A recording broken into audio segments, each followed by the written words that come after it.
Today, Carol Ann and I are thrilled to join you because we would love to talk about um, three of the top questions that we hear most from our clients when they come in for either a portfolio review or for their just savings. And those top three questions I would say are, should I be saving for my retirement? Or should I be saving for my college, my children's college? And that's a tough question because we feel that pressure and that need to do both. The second one would be is, where do I fit with my peers? Where are we and where should we be? And the last one is, should I pay off my debt or should I be investing? And so we thought it might be fun to just together cover those top three questions. And the first one is retirement savings versus saving for college. And I always tell my clients, it's a very hard position to be in someday when you're retired and you have to go and ask your children for money. And why do I say that? If you're beginning to save for retirement, either through a 401k plan or in addition, I would say save for retirement first, because in retirement, you can take out a loan as you can for a student loan. You don't get a scholarship to a college, or you also don't have someone say, you can come to an academy and not have to pay anything. So there are a lot more options on finding the financing for college than retirement. Now, are we saying not to save for college? Absolutely not. One of the suggestions I would have is, when all my grandchildren were born, we made it kind of clear that we would be willing to help with some college versus maybe buying that electric car that they could drive around, that little children's car. And so I often will go out and buy a very special book for them and write a very special note or letter and enclose a little certificate that I make up that's very colorful and says, we funded some of your college for you. And what a gift that is.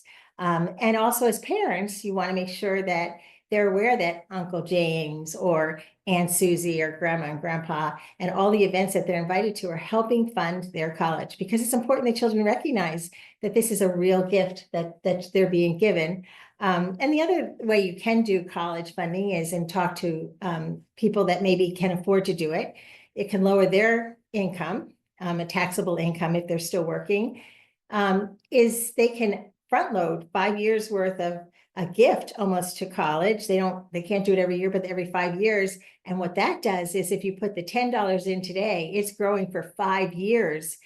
You're benefiting for that. So they're starting to kind of save early. But those are some creative ways that you can not say, oh, I'm not going to fund, or I'm not going to worry about college. We are going to worry about college and we are going to address it.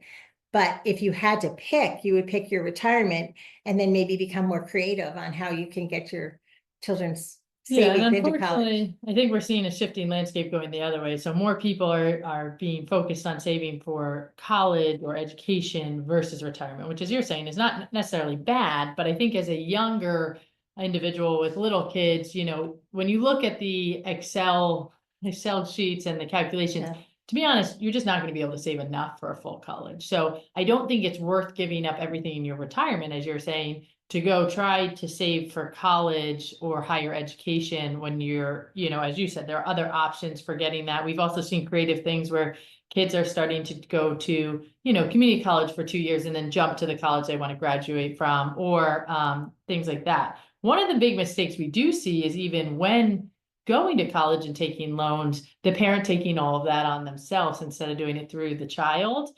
And we had a client who came in, and their daughter was actually in a very exclusive program. But afterwards, after she graduated, she went to a nonprofit, and they actually forgave the loans, but her parents had loaned her the money, and they're not refunded for that money. Whereas if she had taken out a loan, that would have been forgiven. So you have to keep that in mind, especially when we don't know what our children are going to be doing. We want to leave that option open, that if they do go to work for a government agency or they go to a nonprofit that forgives those loans, we want to make sure that we're giving them the ability to take care of that. And we haven't taken it out of our retirement to pay it and then not be reimbursed. Yeah, so I think the biggest thing we're saying is finding the right balance, right? Hopefully you're saving a little bit for both. And not exclusively doing one or the other. That's the ideal. If you have to prioritize, I mean, we would always make the argument to go towards the retirement versus the college, because as we're saying, there are other options to get money through college, and we don't know what the future holds with that.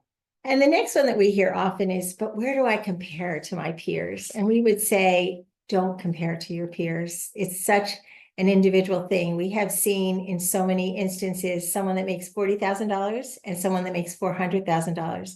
The person that's making $40,000 is living within their means. They're going on a nice vacation each year. They're doing the things they want, but they're really living within a pretty maybe more strategic budget. The person with 400,000, we've had a couple of clients come in and actually they have the most beautiful car and they live in a beautiful home and they're going on great vacations. But I'm losing sleep over the fact that they may not be able to retire someday. I wish they were losing sleep, but that is a clear example of don't compare yourself to your peers. Set your own plan and your own strategy. And Carol Ann and I are big believers in plans. So often when we will sit down with someone, they're almost nervous about doing a plan because they think, oh my gosh, this is going to look really bad. And I would tell you 90% of the time they leave feeling empowered because they don't realize that sometimes they're fairly wealthy. They just don't have what we would call, they're not cash flow wealth, but they have homes, they have a business. They have a lot of things that are going to be happening that will make them very secure in the end. And I think that they leave almost empowered and they have a plan. And plans have to be a living, breathing document. We're constantly receiving calls all year round. Update it. What if we buy the car? Where would it come from? So if you have a plan, it's almost like biggest gift you give yourself. It's like the foundation. And you always laugh about your kids, right? Well, I think it's natural to try to compare yourself to, the other 30-year-olds or the other 60-year-olds. And everyone wants to know, am I doing better than the person next to me? And similar to what you tell kids or siblings is it's not really important that you're comparing yourself to your sister or brother, right? It's more important that am I doing the things I'm supposed to do? So I think of that in the financial world, which is what is your plan? And are you getting close to that plan? Are you able to reach your goals? If you're able to do that, it really doesn't matter whether you have more money than your neighbor, right? As long as you're able to live your life and fulfill what you want to do, that's the most important. And that's what I think you were saying with the plan is don't compare yourself to the person next to you, more compare yourself to, am I getting closer to my goals? Am I being smart with the money I have to invest? And how could I maybe do a few things that would help me reach my goals in a better way versus do I have more money than the person down the street? Because as we've said, one thing I will say is often when clients come in, it sounds surreal, but we're saying life, you don't know what life has in store and you need to enjoy life. And studies have found that people that make savings painful, the savings is not successful. They have a hard time meeting the ability to do that. But when you are realistic and you say, no, we need that vacation once a year, or we really would feel much better if our children went to this school. Our job is to figure out how you do that. It's just prioritizing. And your prioritizing may be very different than someone else's, and yet you're meeting your needs. So I would tell you, we would say you don't ever compare yourself to your peers. You empower yourself. And the last is, should I pay off the debt or invest? And that really comes down to two things. What type of debt is it? If the debt is credit card debt, as Carol Ann implied, is just soaring. And so we would work with a client before they put $1 into investing and say, let's pay off this debt and how would we do it? And we really come up with a plan to actually do that.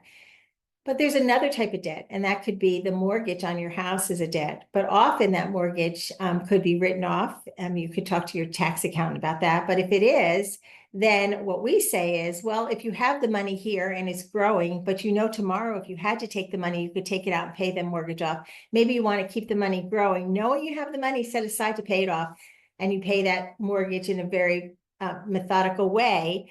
And you're paying it down, but you're also writing it off on taxes. So there are two different types of debt. So it's not a one kind of blanket answer. Yeah, so we think of it in three ways. The types of debt, which you just mentioned. We think of the emotional part, which, we joke often, but I think a lot of people underplay this one, which is, can I sleep at night, right? Like, is this debt that I have, even if it's a mortgage that, I know is beneficial financially, maybe to keep, if I can't sleep at night, then we would say still pay it off, even though financially it may not make sense. Right. And then the last piece is also where, if I was putting the money somewhere else, is that more beneficial? So we saw this, and we were talking about this recently, but when interest rates were really low, it actually made more sense to keep the debt, be paying the 2 or 3% and have the money stay in the market where it's earning hopefully 7 or more, on average. Versus now where the interest rates have risen a little bit. So we're seeing more situations where it's not as easy of a decision. Like if you're getting a 6 or 7% interest rate, well, we can't guarantee the market, being volatile and taking that risk. You can always outdo that interest rate. So you may say. And that's where a plan is really critical, because we always say when we run a plan, we really run it fairly conservative so that when things are not going well in the world or in the market, you're feeling empowered that I ran that plan pretty conservative, so I'm okay. But I agree with you, Carol. I think in many ways, it's your own personal plan that you want to say, I have a plan. And then you're coming in, it's living and breathing. You're updating it all the time. Your needs are changing. So yeah, and we would say there's a few steps to take even before you get to investing, which is number one, an emergency fund. So we say that's 3 to 6 months of your monthly expense just sitting in a bank account before you even. And that's in a local bank because it's a Saturday night, right? If something happens and you need to take that cash out, you get a call from your college student, or your car breaks down, you need cash. So 3 to 6 months is sort of the best scenario before you put $1 into savings. Make sure you have an emergency fund. Then once you have your emergency fund, investing, if you have a company retirement plan, we see these getting underutilized so often, which is you don't need to max them out, but getting the full match. So if the company is giving you 3 or 4%, we like to say that's free money that essentially is being left on the table. It's a raise. They've given you a 3 to 4% raise, and all you have to do is put enough in to qualify for that match. So that should definitely be number 2, is get all the free money you can if possible. And then number 3, as we've mentioned, the credit card debt is just soaring in society today, and you're never going to be able to outpace the market return with the interest rates that they're giving right now around those 20% or higher. So, number 1, emergency fund. Number 2, maxing out your company to get the full match. And number 3, paying off the credit card. And then, look at investing. And we're saying this as financial people. So yeah. So take it from where it's coming from. But I would say today's podcast, if we picked our top 3, and then we hear most from clients, retirement versus college savings, start with retirement first. And then encourage others to help you with that. Not that you're eliminating college savings, but you're going to make sure you can retire. The second one, financially, where do I stand? You stand where you need to stand. It's an emotionally empowering for yourself, and you need to be happy. And we always say we're faith, family, firm in that order. And that's how we think of this. It's take care of yourself and make sure you're emotionally content with what you're doing, and your plan is personal. And the last one, should I pay off debt or invest? Well, that depends on what kind of debt.